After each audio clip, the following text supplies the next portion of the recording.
You may be watching this right now, and you have these incredible ideas, and what you think is missing is motivation. And that's not true. When there's stuff...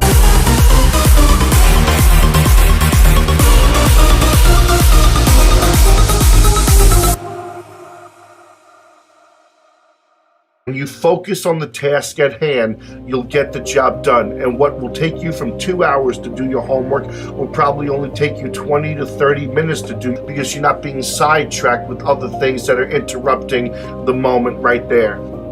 I'm just binary, black and white. Switch on or switch off, hustle mode on. I mean, the amount of people that are half pregnant, kind of into it, sorta, shoulda, coulda, little, kinda, I just think it's all in.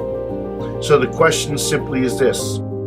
How do you get out of your head and stop thinking about what you need to do and actually do it?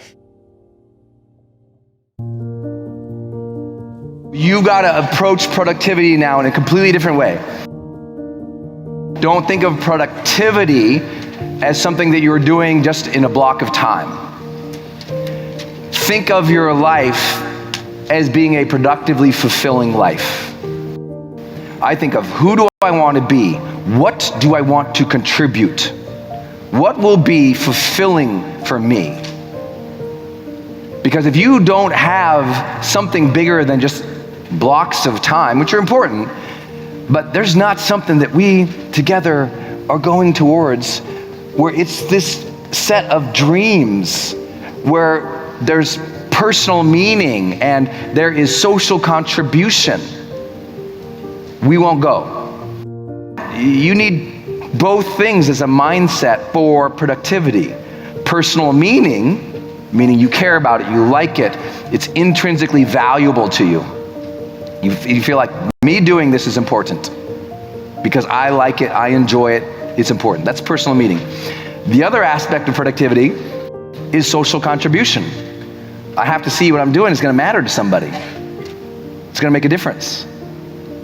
And if we don't look at productivity that way, we'll just be like, it feels like a task. But if we can assign some meaning and social contribution to our tasks, everything can change.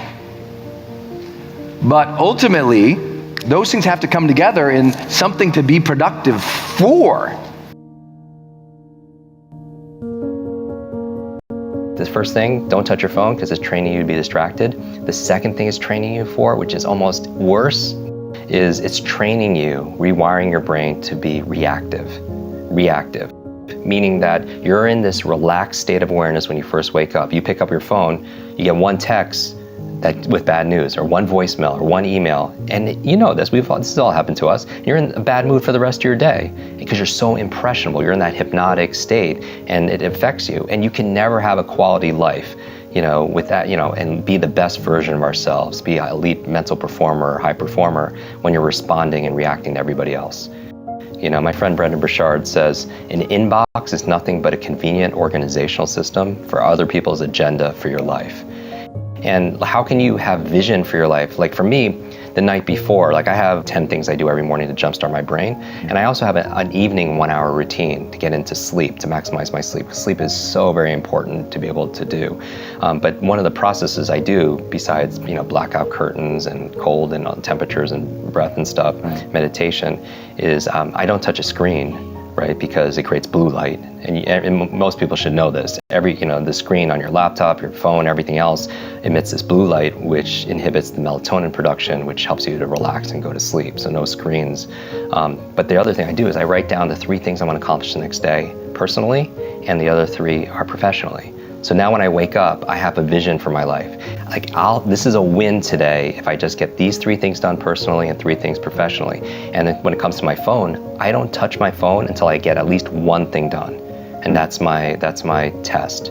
If I could just do that. And it's not always perfect, but it's about progress, right? Because practice makes progress, right? And there's never gonna be a perfect. And I think people need to find what works for them. But I would say again, to step out is don't trust yourself as the expert instead of somebody else, and test it. Maybe for 1 week, keep your phone outside your bedroom for just 1 week and don't touch it for the first hour a day, and spend the first hour a day being a thermostat, not a thermometer. Because a thermometer, what's a function? It reacts to the environment. And that's a kind of crappy way to like live. Not that we do react to the environment. We react to the weather, right? We react to how clients treat us, but to the degree we're happy is that we have the location of control inside, right? All the studies show that the happiest people are the ones that feel like they have the control over their happiness and not put it to somebody else, a person or a place or something going on in the economy or politics or anything, right? So a thermometer reacts to the environment, but a thermostat's different. What does that function? It sets the environment. It sets a goal, it sets a temperature, and then the environment raises to it. Why is it so hard to do the little things that would improve my life? And what I've come to realize, and what we'll talk a lot about today, is that the way that our minds are designed is our minds are designed to stop you at all costs from doing anything that might hurt you. And the way that this all happens is it all starts with something super subtle that none of us ever catch. And that is with this habit that all of us have that nobody's talking about. We all have a habit of hesitating. You're sitting in a meeting, you have this incredible idea, and instead of just, saying it, you stop and you hesitate. Now, what none of us realize is that when you hesitate, just that moment, that micro moment, that small hesitation, it sends a stress signal to your brain. It wakes your brain up, and your brain all of a sudden goes, oh wait a minute, why is he hesitating? He didn't hesitate when he put on his killer spiky sneakers. He didn't hesitate with the really cool track pants. He didn't hesitate with the NASA t-shirt. Now he's hesitating to talk, something must be up. So then your brain goes to work to protect you. It has a million different ways to protect you. One of them is called the spotlight effect. It's a known phenomenon where your brain magnifies risk. Why? To pull you away from something that it perceives to be a problem. And so you can truly trace every single problem or complaint in your life to silence and hesitation. When you count backwards, 5, 4, 3, 2, 1, what you're actually doing is you're interrupting what researchers call habit loops that get encoded as closed loop patterns in your basal ganglia. That's the part of the brain where your feelings, where your emotions, every habit that you have, which is nothing more than behavior that you repeat that you don't even think about. And so when you go 5, 4, 3, 2, 1, it interrupts what's going on here that's spinning without you thinking, and it moves and awakens your prefrontal cortex. So when you hit 1, your habit has been interrupted. So you've interrupted self-doubt. You've interrupted the desire to grab for a drink. You've interrupted procrastination. You've also, by counting backwards, done an action. It's awakened your prefrontal cortex. That is the part of the brain that you need that's awake when you're changing behavior, when you're learning new things. So in the language of research, you'll hear people talk about starting rituals. That is something that's proven to help you learn a new habit. The 5-second rule, when you repeat it, becomes a starting ritual that triggers you to act with confidence, that triggers you that this is a moment for courage, that triggers you to shift gears. And because you've also done the manual work of awakening the part of the brain that you need to change, you've set yourself up for success. Because it requires you to focus.